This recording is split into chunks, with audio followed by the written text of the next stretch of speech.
Hi hello welcome friends. ఈ వీడియోలో వచ్చేసి టీడీఎస్ చాప్టర్కి సంబంధించి క్వశ్చన్స్ని చూస్తున్నాము. So one session of questions completed. నా కొన్ని క్వశ్చన్స్ని చూద్దాము. అంటే ఇవి రిమైనింగ్ ఆల్ స్టడీ మెటీరియల్కి సంబంధించిన questions maximum. Mister Madhusudan is regular in deducting tax at source and depositing are same. So రెగ్యులర్గా టీడీఎస్ని డిడక్ట్ చేస్తున్నాడు, రెగ్యులర్గా టీడీఎస్ని డిపాజిట్ చేస్తున్నాడు. In respect of the quarter ended 31st December 2021. So quarter end 31st December లోపల deposit చేసుకుంటూ పోతున్నాడు. A sum of 80,000 was deducted at source from the contractor. So contractor నుంచి ఎంత డిడక్ట్ చేసుకున్నాడు? 80,000ని డిడక్ట్ చేసుకున్నాడు. ఏది 31st Decemberకి సంబంధించి. And the statement of tax deducted at source under section 200 was file on 23rd March 2022 for the quarter ended 31st 12 2021. ఇజలో 31st 12 2021కి సంబంధించి ఎప్పుడు చేయాలి? Before 31st January 2022 లోపల చేయాలి. ఏదానికైనా కానీ ఏ క్వార్టర్ ఎండ్ అయిన తర్వాత నెక్స్ట్ క్వార్టర్ మంత్ ఎండింగ్ లోపల చేయాలి. బట్ లాస్ట్ క్వార్టర్కి సంబంధించి అయితే మార్చి లోపలనే చేయాలి. అది టీడీఎస్ ప్రొవిజన్కి సంబంధించిన డ్యూ డేట్కి సంబంధించి వస్తుంది. సో ఇప్పుడు అతను డిడక్ట్ చేసినాడా? ఫస్ట్ టీడీఎస్ అనేది కరెక్ట్గానే డిడక్ట్ చేస్తున్నాడు. టీడీఎస్ అమౌంట్ని డిడక్ట్ చేసినది పేమెంట్ చేయలేదు. ఎన్ని రోజులు పేమెంట్ చేయలేదు అన్ని రోజులకి అతను ఇంట్రెస్ట్ పేమెంట్ చేయాల్సి వస్తుంది. Next, is there any delay of part of Madhusudan in filing of statement of TDS? Yes, filing of ఎన్ని డేస్ ఉంది అనేది చూసుకోవాలి. 31st January తర్వాత నుంచి ఎన్ని డేస్ వస్తుంది? February 28 డేస్ వస్తుంది, ప్లస్ 23 డేస్ వస్తుంది. టోటల్గా 23 ప్లస్ 28 మీన్స్ 51 డేస్ వస్తుంది. So 51 days will be the delay late, 51 days. Next, if the answer to above is an affirmative, how much amount can be levied on Mr. Madhusudan for such default under section 234E? 234E ఇది late ఫీకి సంబంధించి. Per day 200 rupees late fee అనేది collect చేసుకుంటారు ఎప్పుడైతే TDS provisions within టైంలో file చేయకుంటే. So 234E కింద 200 rupees into 51 డేస్కి తీసుకుంటే 10,200 will be collected. So first కేసుకి వచ్చేసి, and is there any remedy available to him reduction or waiver of levy? వాళ్ళకి సిబిడిటీకి అయితే పవర్ ఉంది.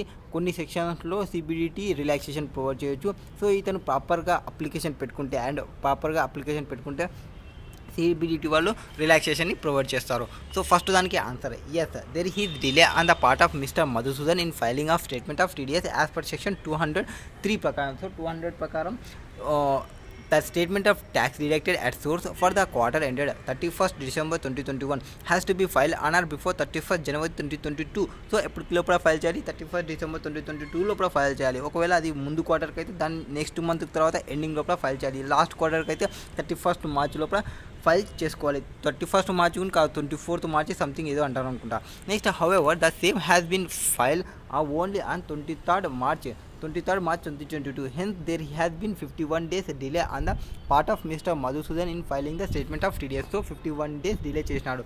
As per section 234E of the Income Tax Act 1961, where a person fails to file delivery or caused to be delivered the statement of tax deducted at source within the prescribed term, then he shall liable to pay by way of fee a sum of 200 rupees for every day doing which such the failure continues. So 200 rupees every day ki failure continue అయిన 200 డేకి 200 rupees per day payment చేయాలి. The amount of fee shall not however exceed the amount of tax deductible.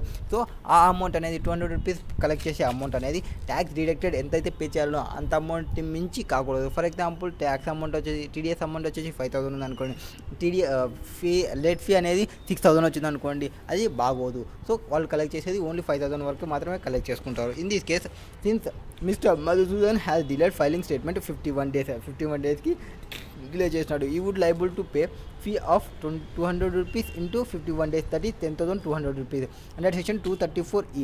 The said fee does not exceed the tax deductible, that is 80,000 in this case. So ఎంత amount ఉంది? యాక్చువల్గా 80,000 deduct చేసేసినారు. So 80,000ని exceed కాకూడదు fee అనేది. And ఈ fee అనేది మనకి బిజినెస్ ప్రకారం ఎక్స్పెండిచర్గా అలో చేస్తారంటే ఎస్, బిజినెస్ కింద ఎక్స్పెండిచర్గా క్లెయిమ్ చేయొచ్చు, no issue. Next, the CBDT is empowered to issue general or special order. So సిబిడిటీకి పవర్ ఉంది. ఏది? జనరల్ ఆర్డర్ని ఇవ్వడానికి, ఆ స్పెషల్ ఆర్డర్ని ఇవ్వడానికి. Whether by way of relaxation of any of the provisions of section 139, that is return of ఫైలింగ్కి సంబంధించి, 143 ఇంటిమేషన్కి సంబంధించి, 144 నోటీసెస్కి సంబంధించి 147 బెస్ట్ జడ్జిమెంట్కి సంబంధించి వీటన్నిటిలో రిలాక్సేషన్ ప్రొవైడ్ చేయడానికి సిబిడిటీకి పవర్ ఉంది.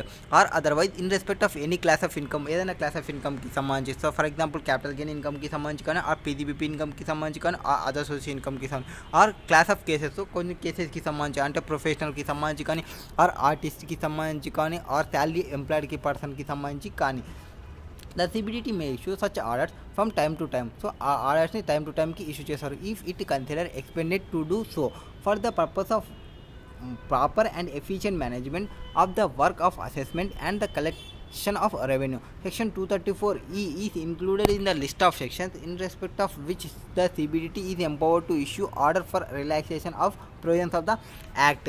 So ఇక్కడ 234E కింద లిస్ట్ ఆఫ్ సెక్షన్స్లో CBDT empower issue order of for relaxation of the provisions of the act.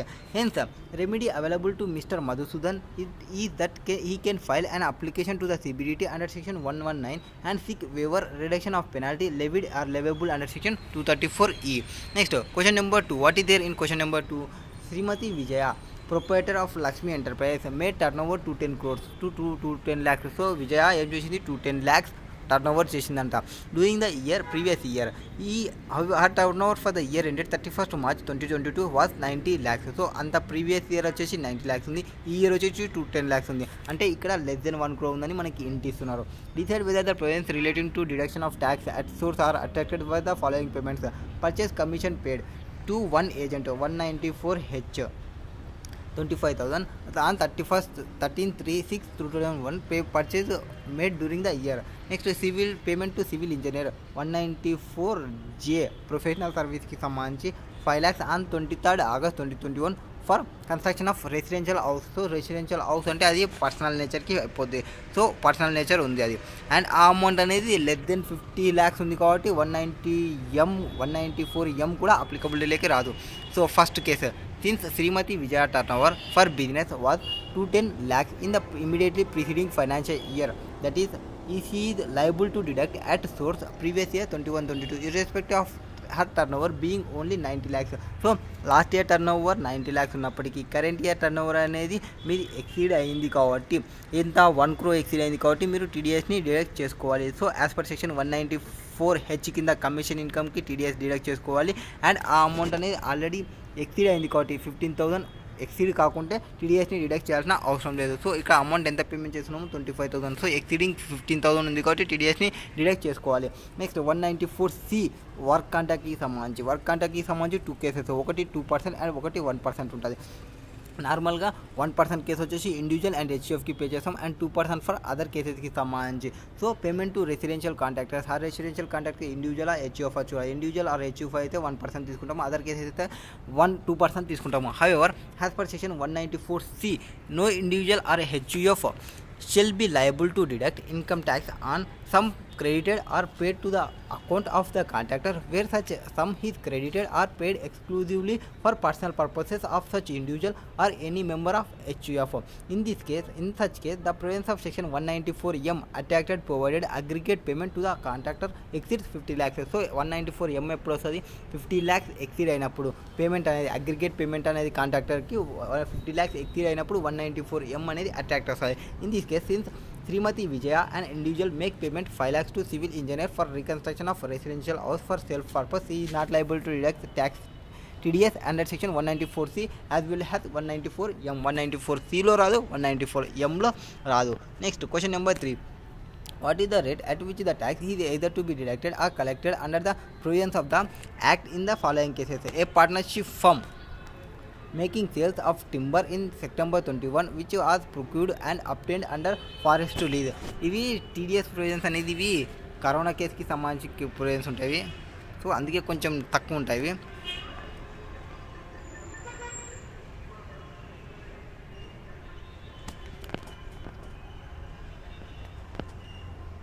So అది పక్కన పెట్టేసేయండి.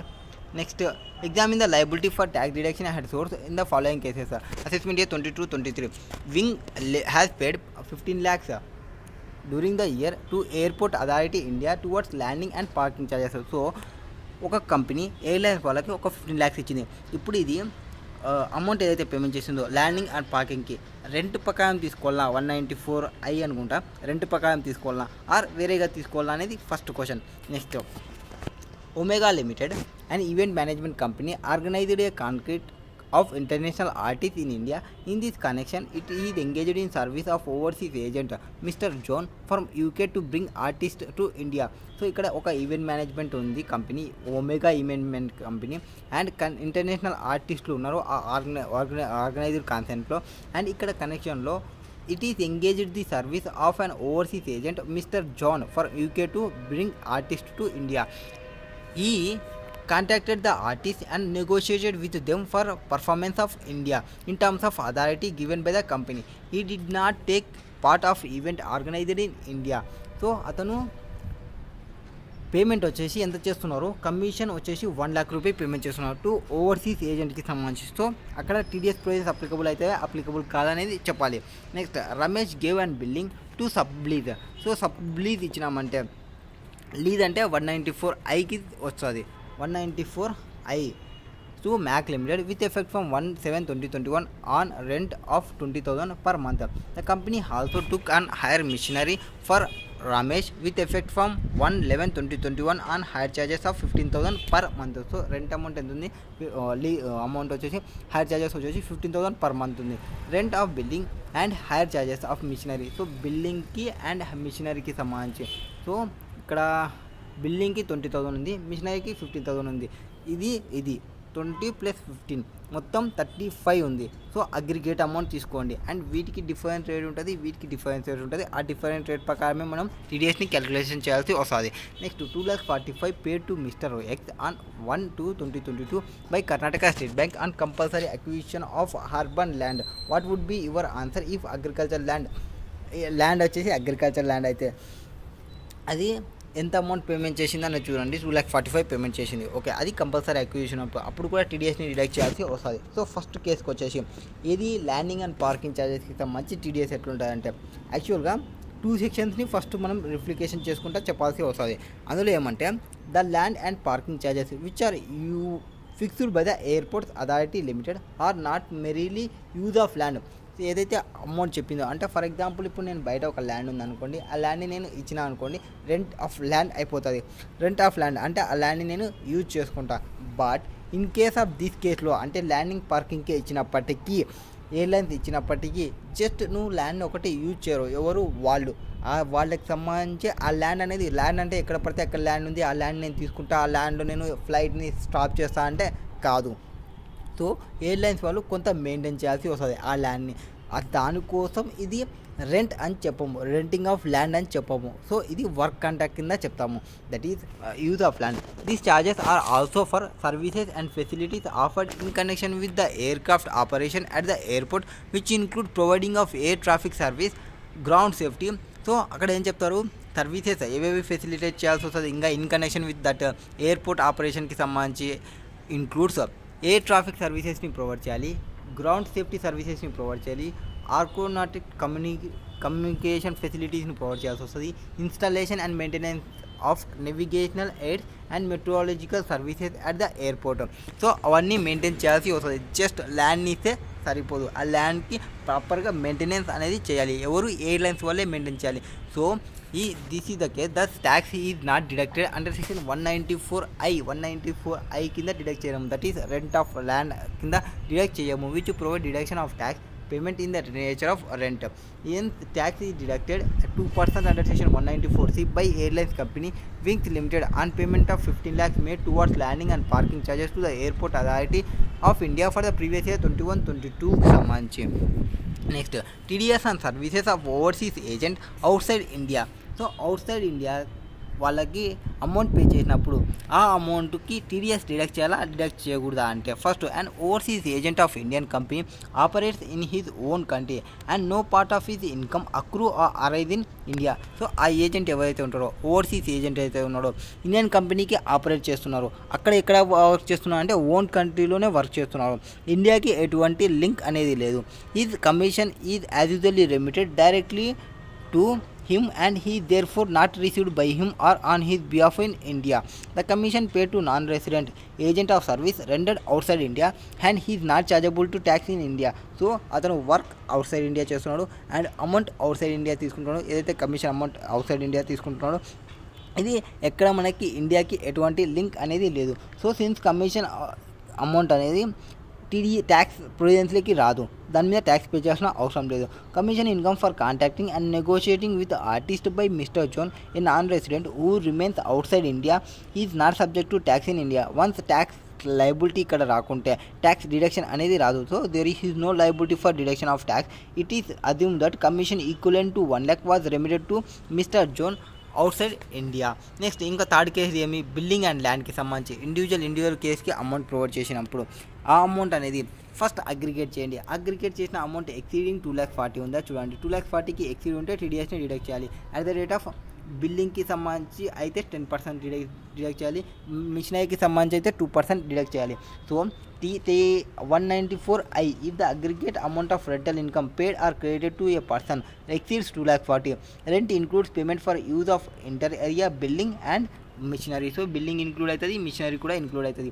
The aggregate payment made by Mac limited to Ramesh towards rent in previous year 21-22 will be 2,55,000. సో రెండింటిని కలిపితే building 1,80,000, machinery 75,000, రెండింటిని కలిపితే 2,55,000. 2,55,000 మీద direct మీరు పర్సంటేజ్ వేయకూడదు. ఆ పర్సంటేజ్ ఎట్లా వేయాలి వచ్చేసి 10% ఆన్ బిల్డింగ్ మీద వేయాలి అండ్ 2% ఆన్ మిషనరీ మీద వేయాలి.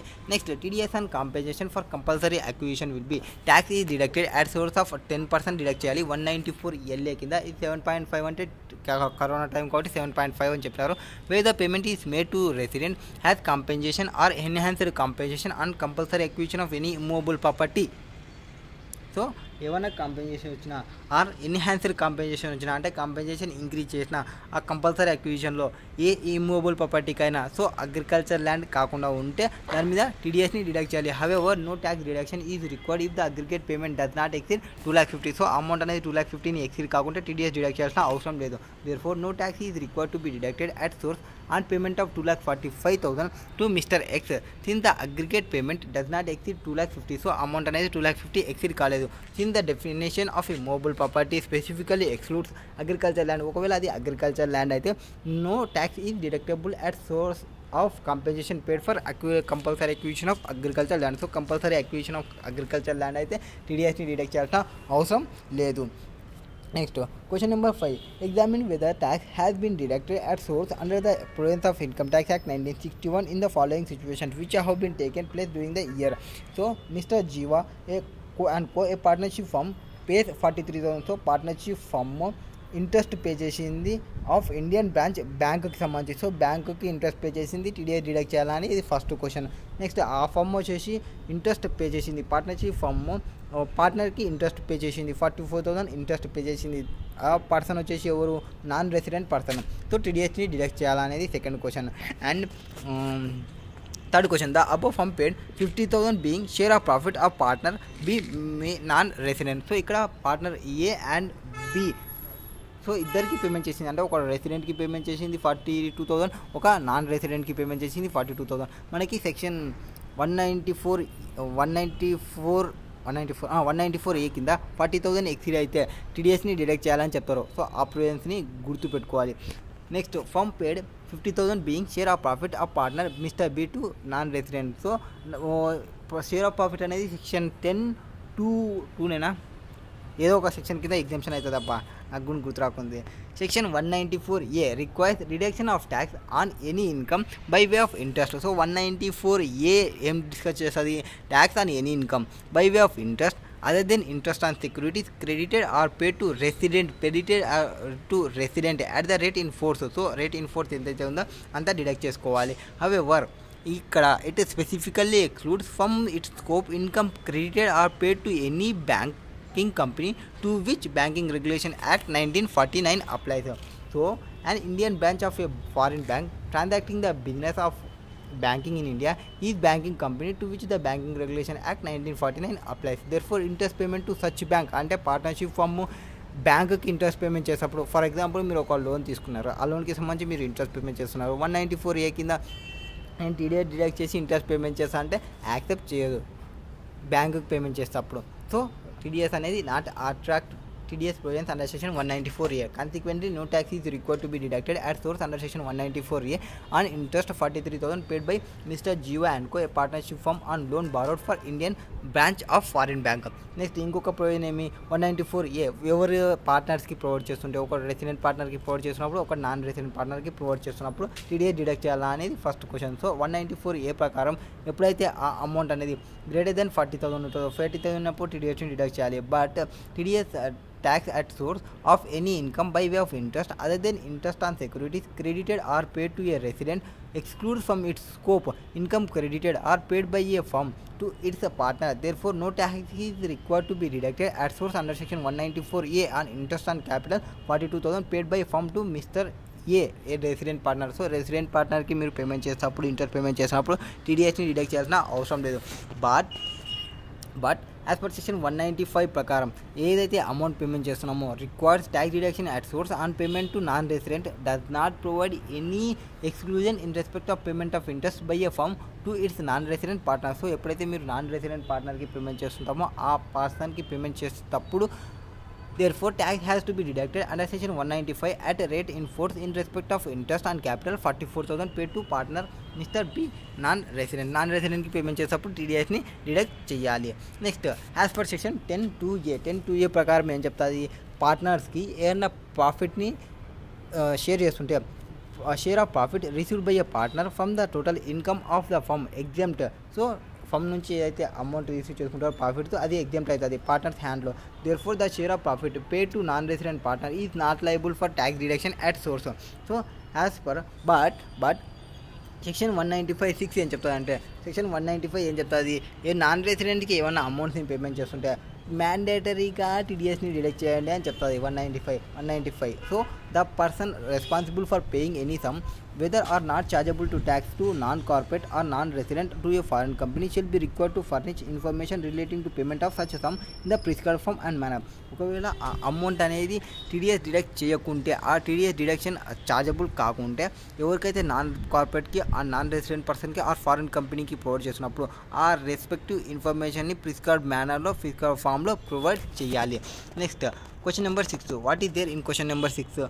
Come area limited has paid a sum of 12 lakhs during the year ended 31/3/2022 to Airport Authority India towards landing and packing charges. The company deducted 2% under section 194C on the said payment and remitted the tax deducted within the prescribed term. Assessing officer వాళ్ళు 194 company ఉంది, airlines వాళ్ళకి amount pay చేసేటప్పుడు 194C కింద work contract కింద టీడీఎస్ని deduct చేసినారు.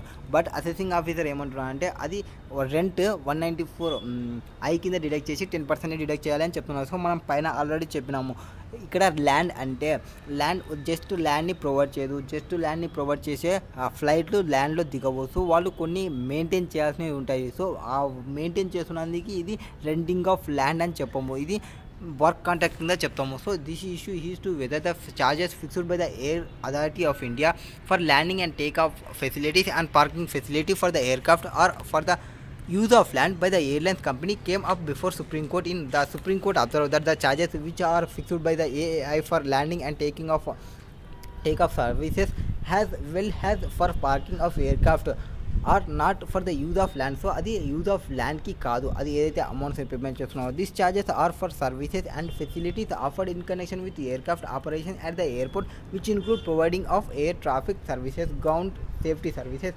aquatic communication facilities and installation and maintenance of navigation aids, meteorological services at airport. So ఇవన్నీ maintain చేసుకోవాలి, ఇవన్నీ మెయింటైన్ చేసుకున్నందుకే అది రెంటింగ్ ఆఫ్ ల్యాండ్ అని చెప్పము, వర్క్ కాంట్రాక్ట్ కింద చెప్తాము. So there is various international protocols which mandate all authorities manning and managing these airports to construct the airport of desired standard which are required. So which desired standard lo maintain cheyali, protocols ni maintain cheyali. The services which are required to be provided by these authorities like AAI are aimed at passenger safety as well as for safe landing and parking of the aircraft. Therefore the services are not restricted to merely permitting use of land of airport. On the contrary, it encompasses all the facilities that are compulsory offered by the AAI in tune with requirement of the protocol. The Supreme Court observed that the charges levied on air traffic includes air traffic లో ఏవేవి include అవుతాయి, landing charges include అవుతాయి, lighting charges include అవుతాయి, approaches అక్రోడ్రమ్ control charges include అవుతాయి, air craft parking charges include అవుతుంది, ఏరో bridge charges include అవుతాయి, hanger charges include అవుతాయి, passenger services charges include అవుతాయి, కార్గో ఛార్జెస్ ఇంక్లూడ్ అవుతాయి. సో ఈ ఛార్జెస్ అన్నీ ఇంక్లూడ్ అవుతాయి. దస్ when airlines pays for these charges, treating such charge as such charge for use of land would tantamount to adopting total simplistic approach which is far away for reality. So Supreme Court opinion em cheppindante substance beyond such charges has to be considered, and when this issue is viewed for this angle, keeping the large picture in mind. So చిన్నగా ఆలోచించకుండా పెద్దగా ఆలోచించండి. మీ mind సెట్ని large picture పెట్టుకుంటే మైండ్లో it is become very clear that the charges are not for land per se. So land కోసం కాదు వాళ్ళు పేమెంట్ చేస్తున్నది, ఓన్లీ ల్యాండ్ కోసం కాదు. Therefore, it cannot be treated as a rent within meaning of 194I. The Supreme Court has thus concurred with the view taken by Madras High Court, Singapore Airlines. So అక్కడ చెప్పిన దాని ప్రకారం ఏం చెప్తున్నాము, rationality high court supreme court కూడా ఏం చెప్తున్నా అంటే కంటెన్షన్ ఆఫ్ అసెసింగ్ ఆఫీసర్ యొక్క contention that is landing and parking charges levied use of land airport వాటిని 194I కింద ట్రీట్ చేయడం అంటే రెంటింగ్గా ట్రీట్ చేయడం అనేది కరెక్ట్ కాదు అని చెప్తాము. Next question number 7. Mister Harish, a vice president of ABC bank, sold his house property in Chennai as well as his rural agriculture land for consideration of land. House property ni 60 lakhs ki sale చేసినాడు and rural agriculture land ni 50 lakhs ki sale చేసినాడు to Mr. Suresh, a retail trader of garments. So వీడు garment business లో ఉన్నాడు. 11021 కి mister Harish has purchased house property and rural agriculture land in 40 lakhs and 10 lakhs. So కొత్తగా అతను ఇంత ఇవి sale చేసినది పర్చేజ్ చేసినప్పుడు ఎంత ఉంది, 40 lakhs and 10 lakhs ఉంది. So the stamp duty value transfer డేట్కి 85 lakhs ఉంది అండ్ 20 lakhs ఉంది. సో మనం అమౌంట్స్ అనేది stamp duty value 85 lakhs and 20 lakhs ఉంది. ఇప్పుడు సేల్స్ కన్సిడరేషన్ చూసుకుంటే 60 lakhs ఇంటూ 10% తీసుకుంటే 6 lakhs అవుతుంది. 66 lakhs అంటే 110% చూసుకుంటే 66 lakhs అవుతుంది. వాటికి సేల్ కన్సిడరేషన్ అనేది ఎస్డివి అనేది 66 lakhs లేదు కాబట్టి sale consideration or SDV whichever is higher తీసుకోవాలి. అంటే SDV will be consider has sale for కన్సిడరేషన్గా తీసుకోవాలి. 85 lakhs కన్సిడరేషన్గా తీసుకోవాలి. నెక్స్ట్ తీసుకుంటాము. నెక్స్ట్ ఇది క్యాపిటల్ గెయిన్ పడుతుంది ఎవరి హ్యాండ్స్లో, ఎవరైతే ట్రాన్స్ఫర్ చేస్తున్నారో ట్రాన్స్ఫరర్కి సంబంధించి అండ్ ఎవరైతే రిసీవ్ చేసుకుంటున్నారో. సెక్షన్ 56(2)(10) ప్రకారం ఏవైతే ఇమ్మూవబుల్ ప్రాపర్టీస్ ఉన్నప్పుడు ఇన్అడ్వకేట్ కన్సిడరేషన్ రిసీవ్ చేసుకుంటే ఆ అమౌంట్ అనేది ఎక్సీడింగ్ 50,000 ఉంటే ఆ ఇమ్మూవబుల్ ప్రాపర్టీ అనేది ఇన్కమ్ ఫ్రమ్ అదర్ సోర్సెస్ గిఫ్ట్గా ట్రీట్ చేసి ఇన్కమ్ ఫ్రమ్ అదర్ సోర్సెస్లో ట్యాక్స్ వేస్తాము. That is the case. Next determine the tax implication in the hands of Mr. Suresh if the agreement date sale of house property and rural agriculture land 1/7/2021 the stamp duty value of the said date 75 lakhs and 15 lakhs. So stamp duty value 75 lakhs 15 lakhs. So stamp duty value on the date of agreement తీసుకుంటామా or on the date of transfer తీసుకుంటామా అంటే on the date of agreement కి సంబంధించి ఎంతో కొంత amount payment చేసి ఉంటే on the date of agreement తీసుకుంటాము. ఆ డేట్కి ఏ అమౌంట్ని పేమెంట్ చేయకుంటే on the date of sale తీసుకుంటాము. On the said date Mr. Japan Airlines Company Limited Suresh made payment 5 lakhs by way and account page check. So account page check లో payment చేసినాడు to Mr. Harishki for purchase of house property. Also discuss TDS implications if any in the hands of assumptions both Mr. Harish Mr. Suresh are resident individuals. Would your answer be different if Mr. Harish is property dealer and sold house property in the course of business? So house property course business తీసుకుంటే slum sale కింద తీసుకుంటాం. Section 50C వస్తుంది. Capital gain panchayat అనేది రాదు. Next tax implication. First కేసులో sale of rural agriculture land house property representing capital assets in the hands of Mr. Harish, a salaried employee. So అతనికి ఏం తీసుకుంటాము, rural agriculture land and house property రెండు వచ్చేసి capital assets. ఎప్పుడైతే capital అసెట్ని transfer చేస్తామో capital gain అనేది arise అవుతుంది. Next tax implication in the hands of mister Harish, A salaried employee. Since rural agriculture land is not capital asset, ఒకవేళ అది rural agriculture land అయితే అది not capital asset. So the capital gain ఏదైతే arise అవుతుందో దాని మీద not taxable in the hands of mister Harish. However capital gain would arise on sale of house property being capital asset. As per section 50C the stamp duty value of house property on the date of agreement వచ్చేసి 75 lakhs ఉంది. And deemed to be full value of consideration. మనం 85 lakhs అనుకున్నాం, but 75 lakhs తీసుకోలేదు. ఎందుకు 75 lakhs తీసుకోలేదు అంటే కొంత అమౌంట్ని పేమెంట్ చేసినారు కాబట్టి, on the date of agreement డేట్కి కొంత అమౌంట్ పే చేసినారు కాబట్టి ఆ డేట్కి ఏదైతే స్టాంప్ డ్యూటీ వాల్యూ ఉందో ఆ స్టాంప్ డ్యూటీ వాల్యూనే మనం కన్సిడర్ చేసుకోవాలి. 75 lakhs స్టాంప్ డ్యూటీ వాల్యూ ఉంది, 75 lakhsని వాల్యూ ఆఫ్ కన్సిడరేషన్గా తీసుకుంటాము. Arising and transfer of property. Therefore 75 lakhs minus 40 lakhs అంటే పర్చేజ్ వాల్యూ తీసేస్తే 35 lakhs will be the capital gain వస్తుంది. ఆ capital gain will be taxable and the head short term capital గెయిన్గా తీసుకుంటాము.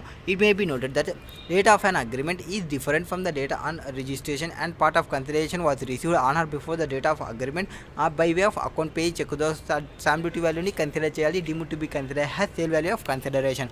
Next tax implication in the hands of buyer mister Suresh, a retail trader. ఈ house property ఎవరైతే purchase చేసినారో దాన్ని capital అసెట్గా treat చేస్తాము. క్యాపిటల్ అసెట్ని పర్చేస్ చేసినప్పుడు who is a retail trade garments person కాబట్టి the provisions of section 56(2)(10). So 56(2)(10) ఏం చెప్తారంటే 210 attract in the hands of Mr. Suresh who has acquired the immobile property being a capital asset for inadvocate consideration. So inadvocate considerationకి నువ్వు ఏమన్నా ప్రాపర్టీని receive చేసుకుంటే and ఆ amount అనేది greater than 50,000 ఉంటే 56(2)(10) ప్రకారం అది గిఫ్ట్గా ట్రీట్ చేస్తాము. So take the stamp duty value on the date of agreement instead of date of registration since he has paid the consideration by way of account pay check. So difference వచ్చేసి 15 lakhs ఉంది. Different amount వాటికి ఏది 75 lakhsకి 60 lakhsకి actual కన్సిడరేషన్కి and stamp duty వాల్యూకి 15 lakhs ఉంది. Would be taxable and 56(2)(10). ఎందుకంటే ఇన్కమ్ ఫ్రమ్ అదర్ సోర్సెస్గా ట్రీట్ చేసుకుంటాము. దట్ 50,000 ఆర్ 10% ఆఫ్ కన్సిడరేషన్ చూసుకుంటే 10% కన్సిడరేషన్కి ఇంకా ఎక్కేస్తే ఉంది కాబట్టి. నెక్స్ట్ రూరల్ అగ్రికల్చర్ ల్యాండ్, అది not capital asset. Capital asset కానప్పుడు సెక్షన్ 56(2)(10) అనేది అప్లికబుల్లోకి రాదు. In respect of acquisition of agriculture land for inadvocate consideration since the definition of property under section 56(2)(10) includes only capital assets specified thereunder. Next, TDS implication in the hands of buyer Mr. Suresh. So since the sale consideration of house property exceeds 50 lakhs, so ఎప్పుడైతే మనం sale considerations value or stamp duty value exceed 50 lakhs ఉంటే అప్పుడు దాని amount పైన 194IA కింద 1%ని టీడీఎస్ని deduct చేయాలి. So TDS will be deducted at the rate of 1%. 40 being amount would be 45,000 being 60 lakhs into 1% తీసుకుంటే 50 lakhs minus 60 lakhs 60 lakhs 1% తీసుకుంటే మనకి 45 lakhs ఎందుకు వస్తుంది, 45,000 ఎందుకు వస్తుంది, 60,000 వస్తుంది. ఇప్పుడు TDS provisions under section 194A are not attracted in case of rural agriculture land. Rural agriculture ల్యాండ్కి 194 ఓకే 194Aకి సారీ రూరల్ అగ్రికల్చర్ ల్యాండ్కి అప్లికబుల్ కాదు 194IA టీడీఎస్. ఎందుకంటే అది క్యాపిటల్ గెయినే, అది క్యాపిటల్ అసెటే కాదు ఫస్ట్ రూరల్ అగ్రికల్చర్ ల్యాండ్ అంటే. Tax implication on sale of house property representing stock in hand in the hands of mister Harish A property dealer. So stock in hands ఉంటే అప్పుడు 43CA deal చేస్తుంది ఎవరికి, business పర్సన్కి. And కింద house ప్రాపర్టీకి కింద పర్సన్కి సెక్షన్ 56(2)(10) అప్లికబిలిటీలోకి వస్తుంది. నౌ ఈ కేసులో ఏమవుతుంది, సేమ్ పైన ఎట్లయితే క్యాలిక్యులేషన్ చేస్తామో అట్లనే క్యాలిక్యులేషన్ చేసి ఆ కేసులో మనం ఎంతైతే ట్యాక్సబిలిటీ చేస్తామో, సో ఆ కేసులో మనం ఎంత ట్యాక్సబిలిటీ చేసినామో 35 lakhs వేసినాము, అది షార్ట్ టర్మ్ క్యాపిటల్ గెయిన్గా తీసుకున్నాము. ఇప్పుడు ఈ 35 lakhs అనేది పీజీబీపీ కింద తీసుకుంటాము. సో 35 lakhs బిజినెస్ ఇన్కమ్గా ట్రీట్ చేసుకోవాలి 43CA ప్రకారం. నెక్స్ట్ టీడీఎస్ ఇంప్లికేషన్ 56 సురేష్కి సంబంధించి ఏం చేంజ్ కాదు, 56(2)(10)లోనే అప్లికబిలిటీలోకి వస్తుంది. ఎందుకంటే ఆ ప్రాపర్టీ అనేది ఎక్సీడింగ్ 50,000 ఉంది కాబట్టి. Next question number 8. What is there in question number 8? Siddharth hospitals private limited has recently been accorded recognition by several insurance companies to admit and treat patient on cashless hospitalization basis. So వాళ్ళు ఇన్సూరెన్సెస్ని provide చేస్తున్నారు, క్యాష్లెస్లోనే payment చేస్తున్నారు. Payment to assessee hospital will be made by third party administration pay TPA who will process the claim for the of the patient admitted and make payment to various hospitals including the assessee. All TPAs are corporate entities. So the assessee want to know whether the TPA are bound to deduct tax at source under 194J or 194C. So 194J అంటే ప్రొఫెషనల్కి సంబంధించి, 194C అంటే work కాంట్రాక్ట్కి సంబంధించి. So ఏ సెక్షన్లో టీడీఎస్ని deduct చేయాలనేది వాళ్ళ doubt. So first ఇక్కడ ఏం చేస్తానంటే 194J కింద డిడక్ట్ చేయాల్సి వస్తుంది. వాటికి సంబంధించి ఏవి ఈ అమౌంట్ ఏదైతే పేమెంట్ చేస్తుందో ఆ అమౌంట్కి సంబంధించి that is issue is been clarified by CBDT as per provisions of section 194J. Any person who is responsible for paying to a resident any sum by way of fee for technical fee. So insurance business వాళ్ళకి ప్రొఫెషనల్గా treat చేస్తే shall at the time of credit of such amount to the account of payee or at the time of payment, at the time of credit of account కానీ or at the time of payment కానీ amount 10%ని TDS deduct చేయాలి. Whichever is earlier తీసుకొని in case ఆ cheque amount will be 10% తీసుకోవాలి. ఇది మనకు సంబంధం లేదు, కరోనా సంది. Sum of TDS 194J. Professional services include services rendered by the person in the course of carrying on medical profession. So medical ప్రొఫెషన్లో క్యారింగ్ సర్వీసెస్ రెండర్ చేస్తున్న వాళ్ళని కూడా ప్రొఫెషనల్ సర్వీసెస్ కింద నేను ట్రీట్ చేసుకుంటాము. The services rendered by hospital to various patients are primarily medical services. So medical services అంటాము. So and therefore the provisions of section 194J are applicable on payment made by TPA to hospitals. So ఏవైతే provisions 194J applicable అవుతుందో on payment made by the TPA to hospitals such etc. Further, for invoking provisions of section 194J, there is no stipulation that the professional services has to be necessarily rendered to the person who makes payment to hospital. Therefore, TPA who are making payment on behalf of insurance company to hospital for settlement of medical insurance claims under various schemes, including cashless schemes, are liable to be deducted under section 194J on all such payments hospitals. So 194J aitadi, 194 the work contract kaadu. Next question number 9th. What is there in 9th? Examine the context of provisions contained in chapter 17B of the act and also work out the amount of TDS payer in the following cases. So following cases lo TDS enta deduct cheyalani cheppali. Okay, payment of 5 lakhs made by JCP and Co to Pingo Events Company Limited on 4th September 2021 for organizing a debate competition on subject preservation of ruling heritage on Rajasthan. So ఒక సర్వీస్ని provide చేస్తుంది ఈ company అనేది. So event management company కాబట్టి అంటే professional కింద treat చేసుకుంటే 194J కింద టీడీఎస్ని డిడక్ట్ చేసుకోవాల్సి వస్తుంది. Next KD, a part-time director of DAF Private Limited, was paid an amount of 2,25,000 as fee, which are actually in the nature of commission on sales for the paid. So commission of sales అంటే మనకి ఎంత amount అవుతుంది, commission of income అంటే ఆ director వచ్చేసి professional అవుతాడు కంపెనీకి. So ప్రొఫెషనల్గా ట్రీట్ చేసినప్పుడు 194J కింద టీడీఎస్ని డిడక్ట్ చేయాల్సి వస్తుంది. అండ్ ఫస్ట్ కేసులో ఏం ప్రొవైడ్ చేసినాము, ఆర్గనైజింగ్ ఏ డిబేట్ కాంపిటీషన్ని ప్రొవైడ్ చేసినాము. డిబేట్ కాంపిటీషన్ని ప్రొవైడ్ చేస్తే వాళ్ళకి ప్రొవైడ్ చేసినప్పుడు అది కాంటాక్ట్ అవుతుందా ఆర్ అతను ప్రొఫెషనల్గా ప్రొవైడ్ చేసినారా అనేది చూడాలి. So 5 lakhs made by JCP to Pingo Event on 4th September for organizing a debate competition on the. So just ఇలా మనం ఆర్గనైజింగ్ చేస్తున్నాము, పార్టిసిపేషన్ ఏం లేదు, ఆర్గనైజింగ్ చేస్తున్నాము అంటే కాంటాక్ట్ తీసుకున్నాము. సో కాంటాక్ట్ వర్క్ అవుతుంది, 194C అవుతుంది. So first the services of event managers in relation to sports activity. So event management to sports activity alone has been notified by the CBDT as professional services for the purpose of section 194J. In case of payment of 5 lakhs was made to an event management company for organizing of debate competition, hence provisions of section 194J అనేది not attracted.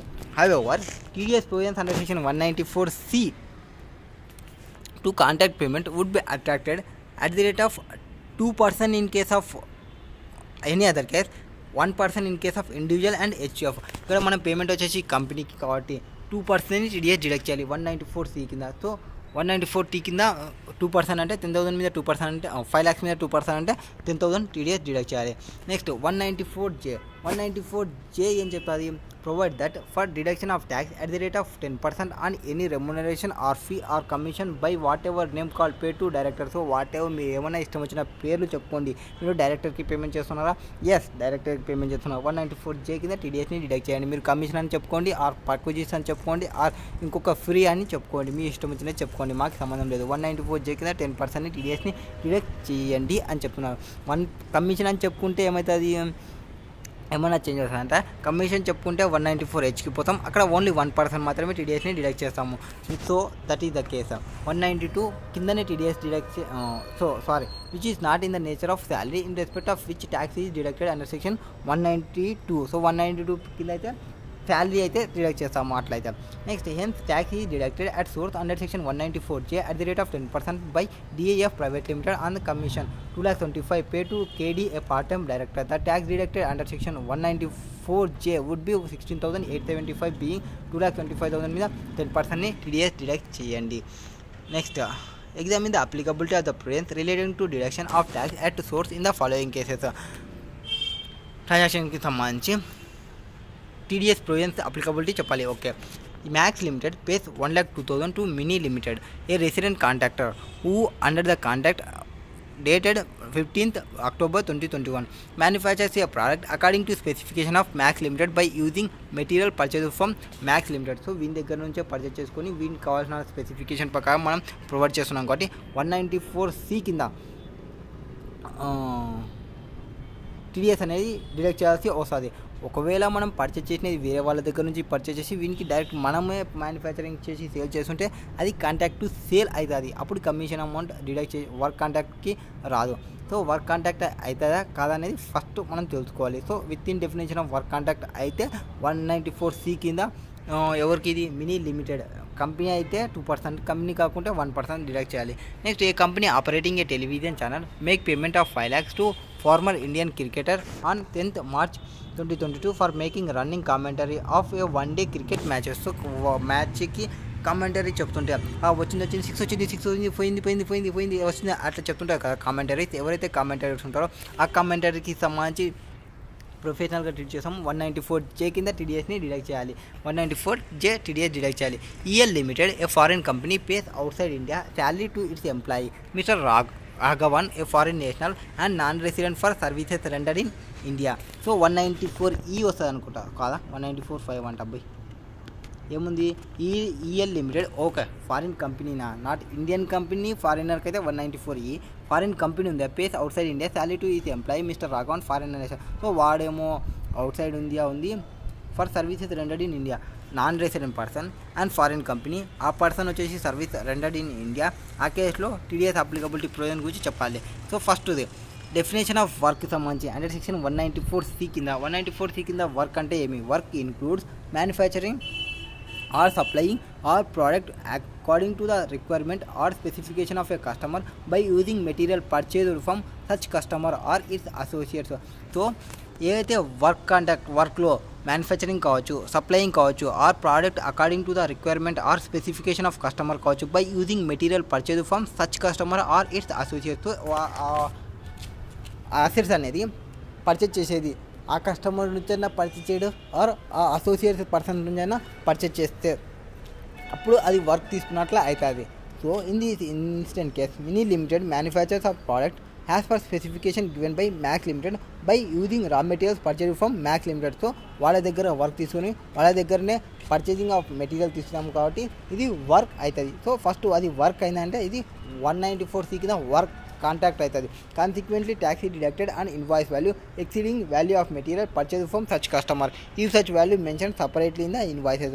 If the material components are not mention separately in the invoice tax deducted and the whole amount. So invoice అమౌంట్లో ఆ materials ఎవరైతే person దగ్గర నుంచి purchase చేస్తున్నామో అంటే means main person నుంచి ఎవరి దగ్గర నుంచి అయితే పర్చేజ్ చేస్తున్నామో ఆ పర్సన్ నుంచి పర్చేజ్ చేసిన అమౌంట్ దాని యొక్క వాల్యూ డిడక్ట్ చేసి రిమైనింగ్ అమౌంట్ పైన టీడీఎస్ని డిడక్ట్ చేయాలి.